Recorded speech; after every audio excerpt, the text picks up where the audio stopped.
I solemnly swear that I am up to no good. Messrs. Mooney, Wormtail, Padfoot and Prongs are proud to present the Marauder's Map. If you succeed tonight, more than one innocent life may be spared. Expecto Patronum! Hey everyone, welcome to Hogwarts, a podcast.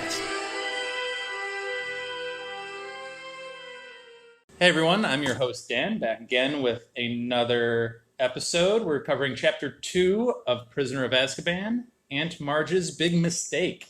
Anna's back again. Hi! And I think we each had some thoughts. Yeah, and I would say so. And I, for one, I'll get to it a little bit later, but I, for one, definitely had some strong reactions that I don't think I was really expecting reading this chapter. So, we'll get there when we get there. But the chapter starts out with this news coming over the TV about an escaped convict. And we find out that... Is he going to be important? I wonder. I don't know. Vernon makes a big deal of it. Like, we don't know where he escaped from. Oh, yeah. And, blah, blah, blah, blah, blah. We do understand that Vernon is pro-hanging. That we learn. Yeah. I guess there's really no reason to keep it for the spoiler section. But part of me wonders if that's more about J.K. Rowling than it is about Vernon. Because this is not her only book where she has a character who's, like, really pro-hanging and makes a big deal out of it. I don't know if you've read any of the Cormoran Strike books. I haven't. And from what I've heard, that's okay. I mean, yeah. So... Yeah. But so again, J.K. Rowling, whoa. Pull some weird things for some weird characters sometimes. But anyway. Then we'll leave it there. Anyway, this whole thing circles around like, our Aunt Marge is coming to visit.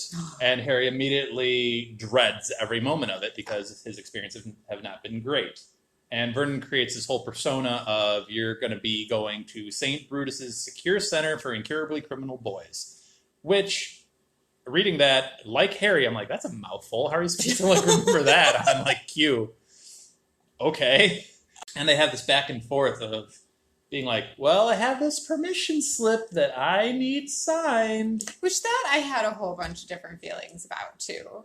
Like, at the one part, it's, so Harry and, so, sassy little Harry being like, that's a lot to remember. And, it's just, a great, him moment and the way his brain works. But also, how horrible is this? He's a 13-year-old boy needing to negotiate the signing of a permission that they form, have zero and care about whatsoever. And his card to play is pretending to be an incurably criminal boy. Yep. Who And was beaten. Well, Vernon then goes on and threatens to physically harm him if he doesn't behave or he doesn't fall in line or whatever. And I'm like, okay, so in the first couple of pages, we got hanging and we got threatening violence against a child. And that's lovely. Just baseline for this chapter. So much violence in this chapter. Anna, that's the tame part of this chapter. Yes. That's what I'm saying. That's the horrifying bit of this chapter. I know. There's a reason I asked to talk to you about this chapter. It's it's always used as such a comedic type of funny moment in these books. It's horrible. A horrible, horrible, horrible part of Harry's story. Right. Yes. So this description of Marge. Large, beefy, even a mustache. Great visual image. First thought reading that visual image again. We all I hate the Prisoner of Azkaban movie. One of the spot on things this movie did for children of the 90s, they casted Ms. Trunchbull as Aunt Marge. Well done. Anyway. Which is great because of the movie, I think this scene might be objectively, it might be the worst scene in the movie for me. After reading this chapter. I never thought that until reading this chapter again. And it goes back to what we said in the era of Slytherin. It's like a movie you can misdo a scene, you can fudge some facts about a scene or a quote or whatever, but you still get the idea, the gist. Mm-hmm. If you change the tone of what the source material wanted to get across, now you're starting to change the material in maybe a not so supportive way. Yeah. And reading this chapter again, like you just said, it turns it into a comedic thing. Yeah. When it's really not, and we'll get there. No, it's really not. But before we get into the real meat of this large beefy woman, I like what you just did there. Thank you. I just want to point out, and this has no bearing, and we will spend very little to no time on this, but can I just mention the name Colonel Fubster? I also had that in my notes. What a name. What a name. Oh, that is just brilliance. Just brilliance. Fubster. Literally, Fubster. Fubster. Do you kind of imagine him looking like Colonel Mustard? I mean, you can't really not, given the name.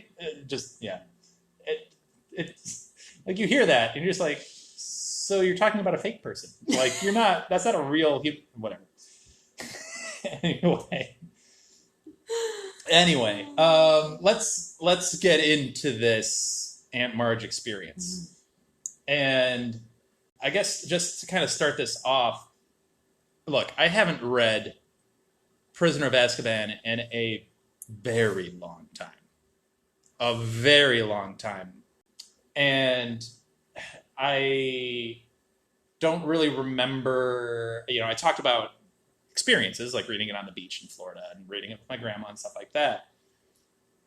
But some of these I don't really remember. And then in that intervening time of when I last read it to now, my adult self, things have happened. Life has happened. You go through ups and downs and roller coasters and that whole bit. And I got to tell you, I was not expecting to have such a visceral, emotional reaction to this chapter. But some of the stuff that's communicated, and I am not going to do it justice by saying these quotes that I'll say in a little bit. I don't really want you to do it justice. I don't want to do it justice. You don't have it in you to say these types of things. Yeah. But when I read them, and I put myself, like I've always done reading these books, in Harry's shoes, and I'm experiencing this world through him, this hits me, some of these quotes and some of these things that Aunt Marge is projecting onto Harry hits me in a different way now, having been through life a little bit, than it ever did when I was a child. Luckily, I am blessed with a family that was not like Vernon and Petunia, so I didn't grow up like Harry. However, once you experience the world, getting out into the world, meeting a bunch of different people, working at different jobs, you do meet some people. Mm-hmm. And they are not the greatest people. And for me, I had a job experience a couple of years ago that was not pleasant. And my boss at this location plainly was very verbally and emotionally abusive daily, multiple times a day. To the point where I'm like, do I even want to keep doing this? Not just working there. Like, do I want to keep doing what I'm doing for a career? Do I want to, is this right for me? And all these things. It was a very real moment. So when I read quotes like, I can see you haven't improved, rotten on the inside, forget the abusive comments she has for the Potters, like his parents. When I read these types of quotes, I'm like, I now know what it feels like to be verbally and emotionally abused regularly. It's not a fun experience. And it does have lasting impact. And it does have lasting scars. And reading this, I'm just like, oh, this hits me in just a completely different way than it used to. And it kind of had me coming back to some of those moments that I experienced in my life. And I'm like, how does Harry, we talked about him being an idiot at times, him being hot-headed, him getting himself into trouble. He deserves sainthood for not reacting more than he does. And he doesn't really even react. I get what happens is what happens, but that's not necessarily a conscious decision on his part. That's more of his magic manifesting through intense emotion. But... And how does he not have intense emotion? No one could withstand that. And to the point of, and the view that I even got out of this was, even the Dursleys, even Petunia and Vernon were like, this is a bit much. We need to change the subject. Randy. Like, time out, because this is going in a bad them. You just had him threatening to hit this child, not, paragraphs ago? And they're like, whoa, let's change the subject. Did you see that guy on the TV? Oh, man. That's a sign of how, if it's too much for the Dursleys, you're getting a sense of Marge is a horrible, despicable, awful human being. Yeah. And I have a hot take in the spoilers. We'll get to spoilers, but I have a hot take for you in the spoilers. Okay. So that's my 2 cents on this chapter and of Marge. But I'll just go through some of the other descriptions. You're claiming the Potters were jobless drunks, drowning a small puppy because it was the runt of the litter. Drowned a puppy is what they say in the book. A weak, look it up. Ratty. Yep. And forget just the idea, because I know Molly particularly is just going to annihilate Marge for that sentiment. Well, also, how many studies in the world show that cruelty to animals like that are a sign of psychopathy and antisocial personality disorder, and just like a whole bunch of like warning signs this woman should not be around children. Absolutely. Ever. And she's been around Harry all his life. And aside from all of that, which is bad enough on many infinite levels, the secondary part of it is just the blatant injustice of it all. Because yes, he's a little bit more scrawny than he should be. Yes, he's smaller than he should be. Why? Because he's been abused. He's been malnourished his entire life. By your family. That's not his fault. How about the line, it all comes down to blood. Bad blood will out. I'm sorry, how about the blood of your family? Like, thank God you're not having children of your own. The woman is an honest nightmare. She's like a fat mogul Voldemort, but crueler in her psychology. Like, she uses emotional and verbal abuse instead of actual murder. And look, the old adage of, sticks and stones can break your bones, but words can never hurt me. I don't like that adage. I don't like it either, because I've never liked that adage. Words can hurt, and they can hurt deep. Oh, they can hurt for a long time. Bones heal. Exactly. I'm in the medical profession. 6 to 8 weeks, you should be good.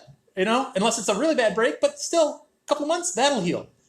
Words can hurt you for a long, long time. And sometimes certain words from certain people can have wounds that destroy never you. heal. They can absolutely destroy you. So, Harry longs for anything with his parents. Lily or James, just longing to be with them, to experience them. And then this woman comes out with, if there's something wrong with the bitch, there is something wrong with the pup. Direct quote. How does that make you feel? Not great. Not great. So... I think it's a credit to Harry that all that happens to Marge. She blows up like a giant, balloon. A person like Credence, we talked a lot on the last episode about Obscuruses. How does his magic not just unleash into just completely annihilating that room and, shards of glass or something, just go straight in there? It says more about Harry than I think, maybe. As much as I have criticized Harry, this is a true moment where his durability to withstand such an assault is otherworldly. It just makes me so much more angry, though, because he shouldn't have that durability. Like, it just speaks even more to the first 13 years of his life. I just, no child should ever be left in a household like that. Never. There is no reason. And that's something I would want to talk more about in the spoiler section. But I just, and then I have that moment of what Harry does next, where he's just like, screw it, I'm getting my stuff. I'm going, Harry said. I've had enough. Yep. And then Vernon tries to get in his way or stop him or whatever, and he points a wand right at him. And it's that moment. But Vernon doesn't go after him to, like, protect him or see if he's right. okay. Help Marge. Put her right. Yeah. F you. Your sister doesn't deserve to get put right. So that wand to the face, I can't emphasize enough. And I have a couple of these moments throughout the series, but this is one particularly where I'm like, heck yes. Mm-hmm. It's like, no, you put your foot down. It's like, that's not acceptable. Line has been crossed. I don't care anymore. Like, I don't care about Hogwarts. I don't care about the magical world. This is a whole other line that's been crossed. Not cool with it. Someone's going to have to pay for this. And if you step on me again, you are going to pay for this. It's one of those big, like, put your foot down moments. Calming down for a second. Calming down for a second. I did do a little bit of a deeper dive. Oh, okay. And I know JK has a troubled past. Mm-hmm. Her childhood herself, not the greatest. Yeah. And some of that does bleed through the writing. Sure. Some of it more obvious than others. And that's Her fine. first marriage also. Oh, yes. Also not great. Yeah. So I was wondering, like, this character is so awful. Is it based on anybody in her... Oh, it is, isn't it? It is. I forgot about that. Her maternal grandmother is what I found online. So again, you're free to double check me on this. But from what I found, it was based on her maternal grandmother. And the only quote that I've seen associated with it is, seemed to care about her dogs more than actual human beings. Mm. And that was the quote that was associated with that analogy. I got to tell you, if anything is ever written about me, and that's the character that's portrayed, I have not lived a good life. Like, I have not done what I even needed to do in my life. Well, don't you kind of hope her maternal grandmother was alive to see that is the legacy that she left? Yeah. But anyway, I have talked a lot. What are your thoughts? Well, no, I think you spoke very eloquently on just how awful a person Aunt Marge is. One thing I definitely think, I kind of threw out the quote when you were talking about, like, how the Dursleys are trying to distract her and they're realizing, she's taking too far, this isn't okay. And Vernon's response is the more brandy, whatever alcohol it is that they're drinking. Mm-hmm. The role of alcohol in this whole situation, children of alcoholics they do endure this type of cruelty every single day. And when you were talking about the visceral reaction this brought up for your memories as an adult and that awful supervisor you had who abused you that way, can you imagine kids reading this? Like, Harry is 13 years old. Abuse affects us as adults, like you were describing. Mm-hmm. What type of scars does Harry left as a child? And what type of feelings do the kids also enduring that type of abuse who are reading Harry Potter, who are reading this scene, how are they feeling? And then how did they feel when all this scene has ever been used for? I know I keep going back to it, but comedic effect. Yeah. Nothing about any of this is funny. It's just not. I don't know. Yeah. I'm not being as eloquent as you were. I don't. No, it's it just struck me in a different way. Like, it took me by surprise because I knew generally, like, I remember Aunt Marge isn't great, and I remember blah blah blah blah blah. She also had the line if you'd been left on my doorstep, it would have been straight to the orphanage with you. Yeah. Who is this woman? She tells him when she walks in, I think the first thing she says to Harry, oh, you're still here? Where's a 13-year-old child supposed to have gone? Excellent. But, yeah, those couple of quotes that you just threw out there were continuing excellent examples of just things you shouldn't be telling. And I don't care. I just don't. You shouldn't be saying those things to people. To another human being. How is she a human being? It's terrible. And I know. I know on the podcast this is a Harry Potter podcast. I know it's supposed to be fun and uplifting and stuff like that. Pretty dark. Yeah, and I know that. And for those that are listening, they're like, oh man, this is a downer. Apologies. But we're just trying to kind of say our own experiences reading this book, and it's being real. And yes, there's a lot about Harry Potter that makes me happy, that makes me joyous, that makes me want to keep coming back to this series and this book over and over and over again. But there are also parts that create sadness and create some not so happy memories and some not so great moments. Which, for better or for worse, is great writing from J.K. to invoke emotion. It is a testament to her writing that just words on a page can invoke such a visceral reaction in me. I'll give her that. It's one of the reasons that I like one of the other books later in the series, is because I don't like it, but I like that it's weird. It's a complicated relationship. But is it emo, would you say? All of it is, yes. Everything about it is, yes. But no, so apologies for a downer note on it, but I think a lot of it has to be said. So what else did you have? Okay, well, maybe to try, it's not, necessarily a positive note, but it's not as dark downer as we've been so far. Mm-hmm. Poor choice by J.K. Rowling to have Marge breed bulldogs. Just gonna throw that out there. Because bulldogs, I feel like even J.K., if I remember correctly, J.K. has even come out and said it was a poor choice. Because, I'm not a dog lover. I don't really know much about dogs. But to me, bulldogs are Winston Churchill. I was just about to say, you want to put, again, my tinfoil hat theory on, and bulldogs could be an allegory for, England, or, But that's what I mean. And so you're going to make the allegory for England associated with this woman? I believe she does have her roots in Scotland, yes? Ooh, touche. Ooh, JK, look at you. Okay, fair enough. Fair enough. Yeah, okay. So, well, I guess that's my point done for.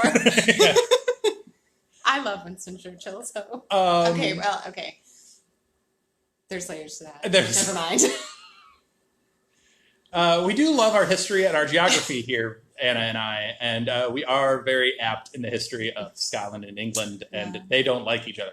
But anyway, Sean Connery as Dumbledore. Anyway, bringing it back. Yeah, so that's kind of the chapter in a nutshell. It's a lot of Aunt Marge. If only there was a chocolate cake, like Miss Trunchbull had. Or Dobby to just bringing it float back to a cake. That's all I'm going to do. That's going to be my happiness to bring to this episode. It's bringing it back to Matilda. Fair enough. The spoiler section, for the record, will have some happier topics. We have some Secrets of Dumbledore stuff that we didn't get to in the last one because we ran super long, so we will talk a little bit about that. And yeah, we have a couple other fun things to kind of throw out there and discuss. So, I guess we'll be back in the spoiler section. Oh, enjoy this wonderful... I didn't get to advertise this break sound last time. I forgot. Yeah, we were remiss in thanking Drew. Thank you. Yes, thank you very much, Drew, to have done such a great job on our opening of Chamber of Secrets and Prisoner of Azkaban and kind of cutting and editing this. Drew will shout you out on Instagram as well. And thank you for that. This quote is something that Anna says to me frequently, so I hope you enjoy it. Wow. Okay. I'm kidding. We argue all the time, but we actually get along very well. So we promise. Anyway, we're headed to the spoilers section. You foul, loathsome, evil little cockroach! All right, we are back from Anna's repeated insults to me. And again, I kid. He's so mean to me, you guys. So I know I promised that this is going to be a happier section, but we're going to start off back at some of the negatives from this Aunt Marge chapter. And, well, you go first with what you had, because you had the bigger idea. I just had some smaller stuff. It's not, I don't know how big of an idea it is. It's more of a question I just want to put out there, because I said in the non-spoiler section, I very strongly believe there is no reason, none whatsoever, to keep a child in this environment. The Dursleys' environment, particularly the Marge environment. Mm-hmm. So, spoiler section, my question is Lily's blood protection really worth this? I mean, to what degree do Harry's wizarding loved ones, Dumbledore, the Weasleys, Hagrid, Hermione, all of them know the Dursleys do not treat Harry well. At this point, I'm sorry, they have a certain level of responsibility for this continued abuse of Harry. So, like, and Dumbledore's big reason for continuing to send him back here is Lily's blood magic. I'm sorry, I don't buy it. I don't think, to answer my own question, I don't think it's worth it. Especially with where we're at in his life and where Voldy is at this period. I could maybe get, like, later, like book 4 on, where he's now back and it's a more viable threat. But even think about it, they find a level of protection for him in Deathly Hallows after the blood magic breaks. Yeah. So why couldn't that have been a thing? You're right. I do have a comment about that, but it kind of brings us back to our Secrets of Dumbledore, which we can get into right now. That's fine. McGonagall. We forgot to talk about McGonagall in our last episode, and we both had some issues with how McGonagall's been used, yes, and things like that. But in the context of what you had just said, going back to book 1, chapter 1, and McGonagall saying, like, these are awful people. Yeah. That's her observing for, I don't know how long, but I can't imagine, like, a terribly long time. Not even a full day. Yeah. He's like, these are awful people. Are we sure we want to do this? And I'm thinking about it of just, like, this is kind of McGonagall's motherly aspect coming through. And even though she has no discernible connection to this baby other than knowing Lily and James, that love and that caring spot in her heart that she has for her students, or for those she takes under her wing in one form or another, kind of shines through. So that's McGonagall tying back to what you were saying, and one of the reasons why I'm sure you love Minnie, as you call her. I do. But in terms of Secrets of Dumbledore, I had issues initially with her usage in Crimes of Grindelwald. Yeah. Like, why is she there? And then I did some thinking. I did some actual thinking, and I did some math, which I know surprises many people. And I'm like thinking, okay, Crimes of Grindelwald takes place in what? Let's 27 and 28. All right. So for math's sake, let's round it up to 1930. Okay. The Harry Potter movies take place in the 1990s. So that's roughly a 60-year gap. So she's roughly, let's say, 20-ish in the Crimes of Grindelwald. Yeah, I can see that. So roughly she'd be 80-ish. Which is not how she's described, I don't believe, when the spells hit her. We're in the spoiler section, right? Yeah. Okay. Yeah, in Order of the Phoenix. Don't they say that she's more in her, like, 60s? Maybe. But I guess I just imagine. But I guess my point is, it's technically it's doable. feasible. It's fine, yeah. It can make sense. It's a viable storyline, yeah. So I reacted gut-wise to it. When I play it out, there is wiggle room to make that make sense. Fine. Okay, I'll give you that one. But I guess that's my version of a retraction. Like, I'll take that one back, I guess. I'll give you that one. Now, how did you, as a fan of McGonagall, see her in Secrets of Dumbledore. I hated it. I was very upset. But I blame it more on, like, a continued blast on the creators of these films. Like, I feel like they don't know. Okay, I get it. McGonagall is, like, very early in her teaching years. She's not the seasoned, Sure. veteran that we see in the Harry Potter books. But never in any age, any part of her life, do I see Minerva McGonagall using the magic that she used in Secrets of Dumbledore on a student.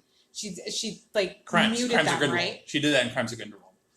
The student Was it? Yeah. The student runs and Oh, right. tries It to was paddle. the flashback for Newt and Lita. Sorry, And I she watched them so yeah. close together. I Yeah, forgot. Okay, so Crimes of Grindelwald, I guess then.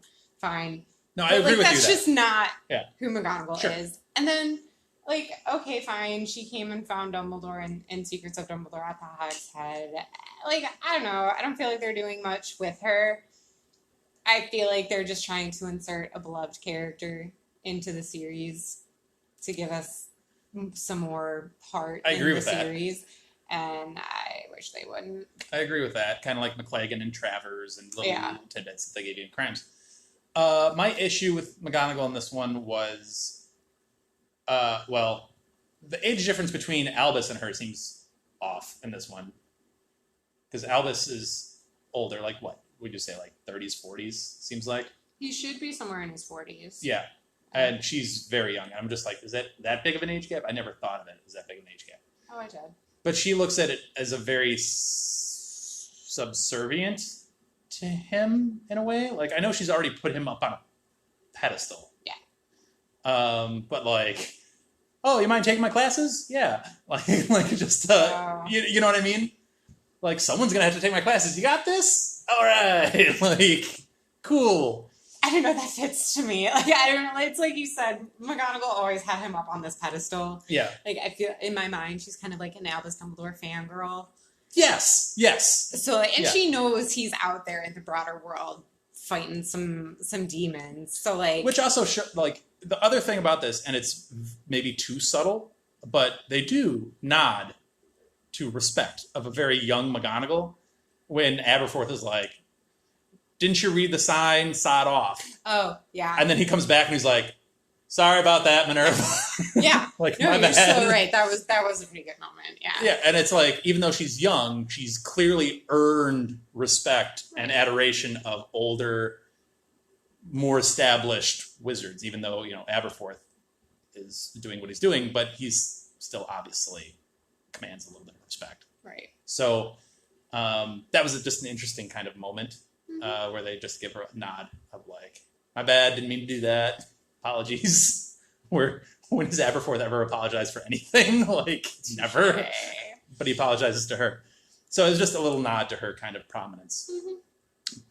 But again, maybe too subtle, because, I don't know, whatever. Anyway, that was kind of my McGonagall take. What else did we have? Oh, we also had, speaking of the Hog's Head, Albus spending a good amount of time in front of Ariana's portrait, Yeah. which It was good. I felt good. I Yeah. felt like that was needed Oh yeah. for everybody. and the character of Dumbledore. Like, it seemed like when we get the interactions with Aberforth in the 7th book, it seems like they're so far estranged, which they aren't. You know they're communicating because obviously they communicate. Yeah. But you get the portrayal from him of like, Albus is a jerk. He thinks he's too good for me, thinks he's too good for, whatever, blah, blah, blah, blah, blah. Well, Aberforth clearly never like really completely heals. You No. know. But you also never see Albus in the Hog's Head. You never see him talking to Aberforth. Here you get a little bit more of that relationship building. Mhm. For better or for worse, you see Aberforth giving him a ton of, stuff back at him. Which we were talking about, like how Albus might appreciate that and the realism of it. Right. He's not fanboying Albus. He's like, nope, I'm giving it to you how I see it because I don't care about you. I don't care about And he clearly who you are. needs that because when he didn't have that, that's when he was pushed into the arms of Grindelwald. Right. So Right. So it was kind of an interesting kind of dynamic between those characters and him in that portrait, which I thought was just a good moment. I also liked with Albus him seeing a former student in Theseus and seeing him as more of a peer than a student. And I think Albus is really good at, well, we know he's really good at eyeing talent. He knows talent when he sees it. Yes. Possibly even more so than Slughorn. But, like, what does that say about Theseus, though, that, like, Albus doesn't just see him as the student anymore, which I think he still kind of does to Newt. Like, he even gave the 3 points to Hufflepuff for Newt. But, like, he treats Theseus like an equal. That's pretty big. That says a lot about Theseus, which, again, just wish we got more of him. Yep. Yeah. Agreed. Anyway, okay. I know we got off topic back onto we got Secrets of Dumbledore. Bringing it back just really, really quickly, because this is a spoiler section. Obviously, the convict that escaped in the TV is one Sirius Black, which got a really interesting description of very, very gaunt. Which makes sense. Which makes a lot of sense. And elbow-length hair. Gross. Which is gross, yes. Agreed. But I did want to bring this up because in my conversations with a lot of Harry Potter fans that don't like Gary Oldman's portrayal in the movies, people are always thinking back to the Marauder version of Sirius where he's like young, handsome, and it's like, this is a different Sirius Black. This is one that's been through some stuff for a long time. See, that was never my issues with Gary Oldman's portrayal of Sirius Black. Well, I hated the tats. It was just... You didn't think a Dementor is sitting there, like, inking up Sirius Black and, like... No, I did not. But, no, Gary Oldman's issues for me were more... I don't know, I just didn't believe him as Sirius Black. That just wasn't... I think he delivers the important lines well. Well, because he's a good actor. Right. Sirius Black would never have put his hand on Harry's heart and been like, the ones we truly love never leave us. Like, that's just, it's not how Sirius Black rolls. We get... Not that Sirius Black doesn't talk about his loved ones and doesn't maybe, necessarily He does have a heart. That. It's not that he's, a cold, soulless man. Obviously. I'm not saying it because I like Sirius Black. I'm just, he's not the cuddly, touchy-feely type. I don't know. But I think he sees something in Harry. I mean, obviously... Yeah, he sees James. He sees... But also, he was there when Harry was... It's not like he doesn't have any relationship with Harry on any level. He knows Harry as a baby. Yeah. So to say that there's no actual love or caring for Harry, we don't get a lot of that version of Sirius or James for that matter. We don't get a large snippet of them as adults. We see most of them as students or that age. Well, there wasn't a very long portion for them to be adults. Oh, that's there was, very true. 4 years of that's very true. But the fact remains, it's a very small snippet of adulthood for them. So it's we don't really know how they grew from these kids to clearly fully mature adult. Yes, they had their moments of because they are. Can we bring it back to the scars and such that cruelty in childhood can leave? And then can we think about Sirius's childhood with all we ever hear are the portrait version of his mother. Sure. Can we imagine what the real woman was like? No. I think maybe he's just a product of... But that's also him looking back at Harry and being like, what you have dealt with. Right, yes. And him having that connection of no, I am your last, I guess, family member, real family member left. Not including Petunia. It's I'm it from your wizarding family. I think he takes on a lot of that kind of role of you need this figure in your life. You know what I'm saying? We got off on a really random serious fact. This is also a lot that we can talk about more throughout this. Yeah, we really don't need to get into this. But that's fine. We were talking about, hey, Him being on the TV as a convict. Yeah, the point was, like, I've heard a lot of complaints about his physical appearance in the movies. Yeah. And it's like, the point is, Azkaban is not a pleasant place. It's not a 4-star, 5-star resort. It takes something from you. The only reason he said he kept his sanity was because he knew he was innocent and he could transform into a dog. Yeah. So, Sirius Black, obviously, big part of this book. We'll get more into him later. Julie's a big fan, so I'm sure Julie, when she comes on, will talk a lot about him. The other couple of things I wanted to talk about, really quick, my hot take, I guess. Oh, yeah. My hot take is, you know how they say for, like, boxers or fighters, it's like pound for pound, like the best fighter. Like, you might be 160 pounds, and you might not be able to beat the guy that's 250 pounds, but pound for pound, you're a good fighter, you know? Chapter for chapter. Paragraph to paragraph, however you want to define it. Marge might be the worst character in the series. Like soul, humanity, chapter for chapter. We only get the one chapter of her. Yeah.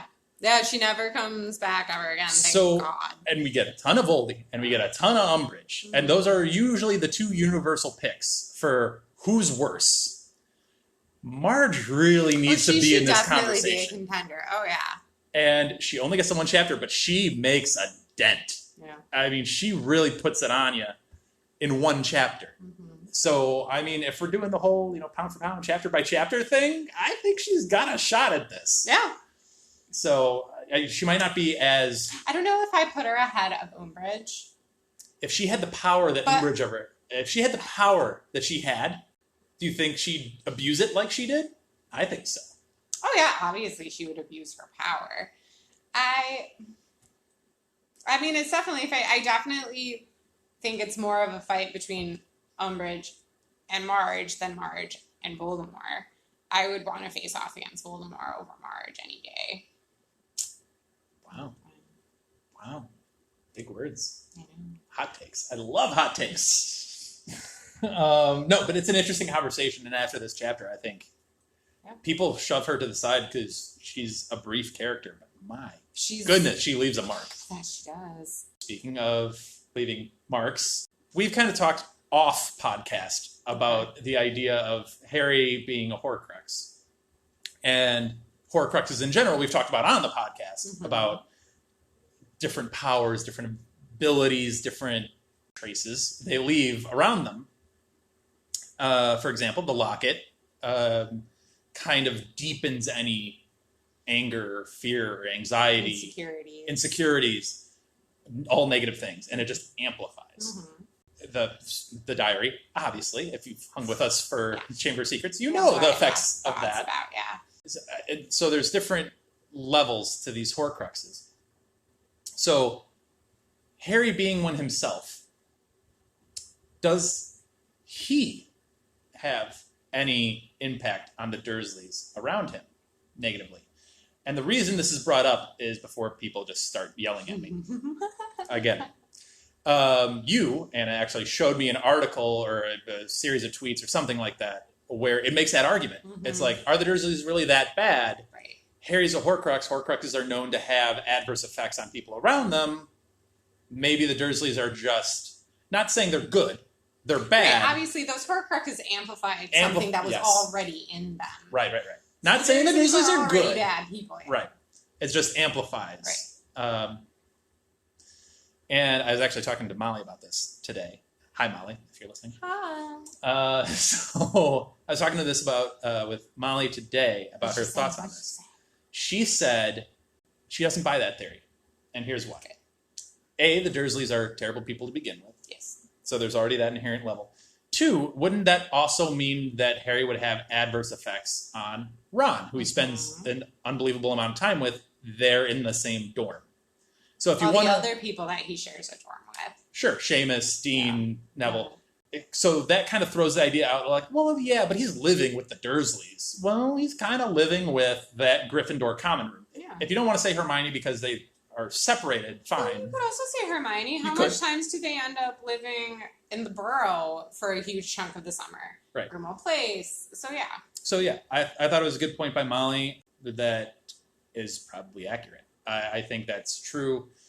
You could point to some issues that Ron and Harry have had, but those are also normal teenage issues. Again, well, I mean, again, they're insecurities that both of them already have. Right. And, Hermione has her moments with Harry too, but again, far between, not nearly as much. So the locket also affects her less than, So it's it's an interesting idea. Yeah. I don't know how much weight that holds though. Well, and I feel like, whatever thing I sent to you that first came up with the idea, I'm sure it was somebody trying to have a hot take and like put some different sort of spin on Harry being Sounds like me putting on a tinfoil hat sometimes. Yeah, exactly. So I don't buy it either. I'm pretty sure when I sent it to you, I was one of the people that was already yelling and like outraged. I do like the point that Molly brings. Like, it's just a good, strong argument to kind of dismiss that I just feel like it's trying to give the Dursleys an excuse. I feel it's worth a thought. Yeah. But then once you have the thought, you think of all the reasons why it's not. Right. Yeah. It's like, oh, that's intriguing, but how much does that really hold? So it's just... It is kind of interesting. Do you think maybe it's because there's another soul inside of Harry, like Harry's goodness and his own like dulling soul just kind of outdoes whatever negative effect that piece of Voldemort's soul could have had on other people? The other argument can be made that the negative effect of the Horcrux is on Harry himself, and he's the only one feeling the negative effects. Specifically in Order of the Phoenix. No, I'm joking. You're just all over emo Harry on that. I hate it. But yeah. Anyway. Yes. No, but continue with your thought. No, because the negative effects are all on Harry. Yes, It's an intriguing. I still think that the Horcrux is having a negative effect. It's just Harry's bearing the brunt of that, and he's really when he has the locket, he's really getting the double dose of that, which can come out because obviously he doesn't hate. Well, we can get there, but yeah, he's getting that double dose, and whenever he interacts with a Horcrux or anything else, it almost feels like it's doubly on him because those parts of the Voldy soul just want to. Which maybe that's the real reason he couldn't perform his Patronus. Remember when he was wearing the locket and the Dementors were in that one town he was going to find food for in Deathly Hallows? Right. And he couldn't put his Patronus out, and everybody was like, "Oh, why can't you do that? Why can't you do that?" Isn't that even more impressive magic than with this piece of Voldemort inside him? He's still able to cast the strong Patronus. Oh, it's insanely impressive. Yeah. Oh, it's insanely impressive, which we'll get to again. Obviously, yeah. This book is it's amazing. It's loaded. These first two chapters are introductory. It picks up and it picks up quickly. But yeah, this chapter was kind of took a turn. Took a turn. For these two chapters being introductory, we sure did pull a lot out of them. We really did. But I promise it picks up with the next chapter because it's the Night Bus, which so fun. is tonally much different. You'll think.